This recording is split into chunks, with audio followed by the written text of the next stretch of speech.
Here we are, 742 Evergreen Terrace, an address we all know well. I'm sure you could draw it from memory if you tried. I can't draw, but I'm sure you could. Just picture it.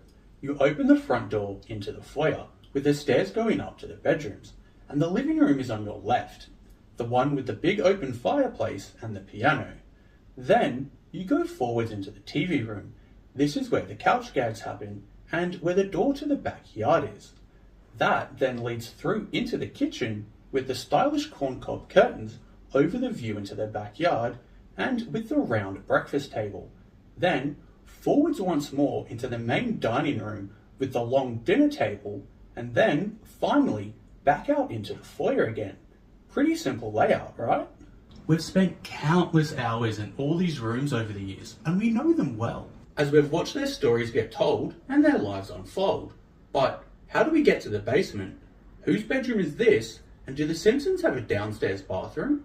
Yes, they do. But I don't know where. I know it's not actually under the stairs here, as that only happened once in season 17. It's also not behind the door in the foyer, even though it was briefly in episode 5 of season 26, as anything that was done for a quick one-off joke doesn't outweigh every other time where it's clearly a closet. And I am not here to yap about continuity in The Simpsons. That's an 8-hour video I don't have the time to make. Now, whilst the downstairs bathroom hasn't appeared on screen in an episode to date, I do believe they have one, as Homer does mention having 3 bathrooms in this scene. Well, you're going to have to make some serious cutbacks to your expenses. 3 subscriptions to Vanity Fair? I got 3 bathrooms, don't I? We know he has the ensuite upstairs, as well as the kids' bathroom, and most 2-story houses typically have a half bathroom downstairs. So, if anywhere, I think it's going to be somewhere down this hallway, which is conveniently where Laddie goes and flushes the toilet in the K9 Mutiny episode. Jeez, that dog has more education than I do. He's some kind of super dog. Hey, where'd he go? Oh! Right, now onto the actually interesting questions. How do you get to the garage? That's right, through the garage door. Kidding, yes. You go down the hallway and it's the first door on your right. We know this because we've seen it countless times before. The Simpsons car hole isn't all that interesting itself, apart from the little attic space it has that no one noticed until season 32, when Moe shows it to Homer after letting an Irish family live in it for a while. What are you talking about? There's a tiny little room above your garage that you've never noticed. Have you ever stayed up there? I haven't, but I did rent it out to a nice Irish family. Oh, Ma, this is the best place we've ever lived. We only have to clean Moe's bar for 7 years, and then we get our passports back.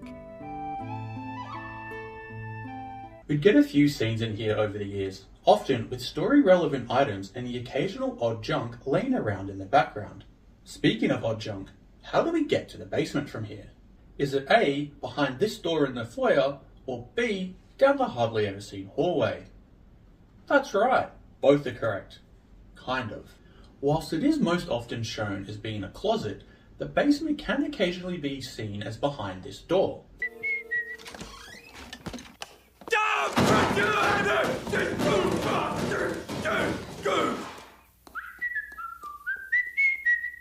That's as, during seasons 8 and 9, the writers went through a bit of a phase of putting the basement in the foyer. However, the basement is most often seen as being down the mystery hallway. But where exactly is it down there? We know the garage is the first door on the right, but we also think that there's a bathroom down here somewhere, and we know the entire left side is taken up by the rumpus room. That's right, the rumpus room. If you don't know about the rumpus room, don't worry. Over the 36 years The Simpsons has been running, it's only appeared on screen 13 times, 14 if you include season 1. After doing much extensive research, I can say that I have the most comprehensively accurate list of rumpus room sightings out there. The real Jims be damned. So let's explore the least seen corner of The Simpsons house. Now, thankfully, the rumpus room has some key identifying features, like the rug, this toy box, the cupboards around the window, and this Krusty the Clown height chart. So we can go through this list pretty quickly, using them to verify the scenes.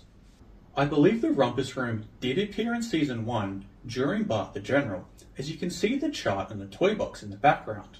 But honestly, for this video, I'm not counting anything from Season 1, even though in the very next episode, Bart asks about the Rumpus Room by name. Did you try the Rumpus Room? Rumpus Room? Great idea! As Season 1 had a lot of weird stuff going on, and not everything was properly defined yet. And mostly because Matt Groening said in the early days he wanted the Simpsons house to feel like a maze. We get our first peek into the Rumpus Room during Season 2 when Maggie's trying to kill Homer in the garage. But it wasn't until 12 episodes later that would make the Rumpus Room famous with this scene. Homer, it's really coming down. Could you check on the boys? They're fine. That scene would later get reused for a quick joke in Season 4, but before then, we would get to see it again in Season 3, briefly down the hallway in the now banned episode Stark Raving Dad, and then twice more throughout Season 3, here, during Radio Bart where he's putting his name on everything, and then again in separate vocations where he's fingerprinting Maggie. We see the Rumpus Room one last time in Season 5, with episode 21 starting out in here, before it takes a decade-long break, returning in Season 15 for one episode where Homer is afraid of bears. The Berenstain Bears, that is. We would then see it twice in Season 16, as even though it's not clear, I'm certain this scene where Homer is becoming a priest from episode 10 is set in the Rumpus Room, based off the cabinets and the hoop in the background. Then, Maggie visits briefly during episode 18 to make a deposit. We would get two more scenes in the Rumpus Room during Season 17, where Marge delivers this memorable line in episode 2. 1 coconut, 2 coconuts, 3 coconuts. Go back to your own country. And then again when Lisa is teaching Willie to behave like a gentleman later in episode 12. It then disappears for 10 years again, only returning one last known time in Season 28, which shows us the best detail of the room's exact location yet, giving us both a shot from across the hallway in the garage while Bart is working, and then again from outside through the window when he escapes. Now, Marge mentions in Season 25 that sometimes the rec room is there and sometimes it's not. However, every time we get a shot of the house from the backyard, we can see that the Rumpus Room window is always there. I like to believe in the idea that it's used as a playroom for the kids. Bart and Lisa are too old to use it, and Maggie's too young, and they're just waiting. Or maybe she's just sleeping in there and they don't want to disturb her. Finally, I have a bonus Rumpus Room sighting from back in the old Tracy Ullman days. I think this scene is in the Rumpus Room based off the toy box alone. So that explains just about everything regarding the Rumpus Room, but back to where do we put that basement door? Honestly, after watching 36 seasons of the show, I still don't know for certain, as the house doesn't have anywhere architecturally that makes sense to put basement stairs. If I was building a house, I would say to put them under the main stairs, as they are sometimes shown to be like that. But that would put the basement door right in the middle of the kitchen, and we know that's just not right. So squeezing them between the dining room and the garage, like in Homer's Enemy, would make the most sense to me, even if it's not what we see down that hallway in most episodes. Most fan recreations of the house I've seen put the stairs at the end of the hallway, and I get why they do this, but I know that's not right, as I acquired the actual floor plans that were used by the showrunners from at least 1990, and unsurprisingly, there is no basement door or downstairs bathroom on them at all, so it makes sense why the writers make up the missing details sometimes. Now, once you find your way down here, you might not actually find what you came looking for, as the contents of the basement usually changes depending on the episode or joke. There are often some interesting items and references hidden in the background if you look hard enough though. The Simpsons basement can be quite an interesting space. In fact, Marge even once found a whole sauna room hidden down here whilst cleaning one time. And even the mysterious cellar doors have been shown less often than the Rumpus Room has. Alright, that covers just about everything interesting downstairs. But, quickly, before we head upstairs, I want to just take a brief moment to thank today's sponsor, the subscribe button. I'm way too small to get any real sponsors, so it'd be sick if you could click that shiny subscribe button for me. Looking at this image, Can you tell whose bedroom is whose and where the kids' bathroom is? Is Maggie's room down at the end of the hall, or is it across from Bart and Lisa?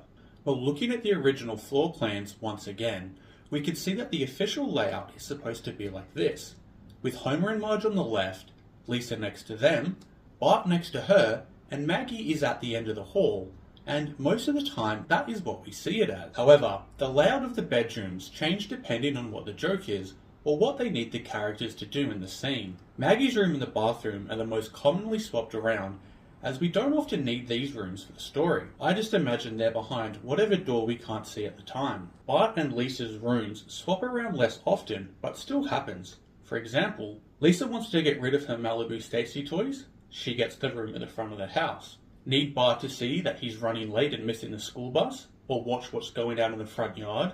Now his bedroom is at the front of the house. Need him to fall out of the window when the house shifts? Suddenly he's on the left side. Need him to spy into the Flanders backyard after missing out on the pool? Well, now his room is somewhere else. Actually, anytime the Flanders house gets involved, it makes the layout a bit messy. The Flanders house is to the left of the Simpsons, with the parents' bedroom across from it, and the only window that faces that way is in the ensuite, except for when Homer needs to do this joke in Lisa's Day with Density. Or when Bart, whose room we know is on the opposite side, somehow manages to kick off his shoes and have them land inside the Flanders house. And then when he plays a prank with his radio from the Rumpus room earlier. Like in My Sister, My Sitter, Bart's room changes places 3 times throughout the episode. He starts with a room at the front of the house in Act 1 to watch Lisa arrive home. In Act 2, after going to bed, his room is now next to his parents. And in Act 3, after breaking his arm, it's at the front of the house where the bathroom is meant to be. And then Lisa climbs on a non-existent tree in the front yard? Yeah, My Sister, My Sitter is a bit of a mess of an episode, so maybe it's not the best example. Oh, we can't forget about Hugo's room, but I don't have any fish heads, so we're not going to go up there. Okay, so what's the point of all of this then? Now again, I'm not here to point out every little continuity issue with the show, as I believe the writers being able to cheat a little bit for the joke is way more important. And having the flexibility to cheat a little, especially with the more poorly defined spaces like the basement and the garage hallway, is a good thing. And most of the time, I bet you don't even notice the cheats. As when the writers bend the rules like this, there's often a good reason why. If a joke works better with the rooms flipped around or a door added under the main stairs, then they take the approach to just make it happen and not get hung up on the details. They do manage to keep the main areas downstairs pretty consistent and cheat in such a way that makes sense while watching, so we just accept it even if it isn't canon. Honestly, yeah, if Homer can afford a 4-bedroom, 2-story house with 3 kids and 2 cars, all from occasionally working at the power plant, then yeah, there is probably something wrong with the house somewhere. And if a room disappears every now and again, or you can't find your way to the basement, it's not the biggest deal. Alright, so now we know everything about the Simpsons house, why not watch my previous video here about how current era Simpsons is making a comeback?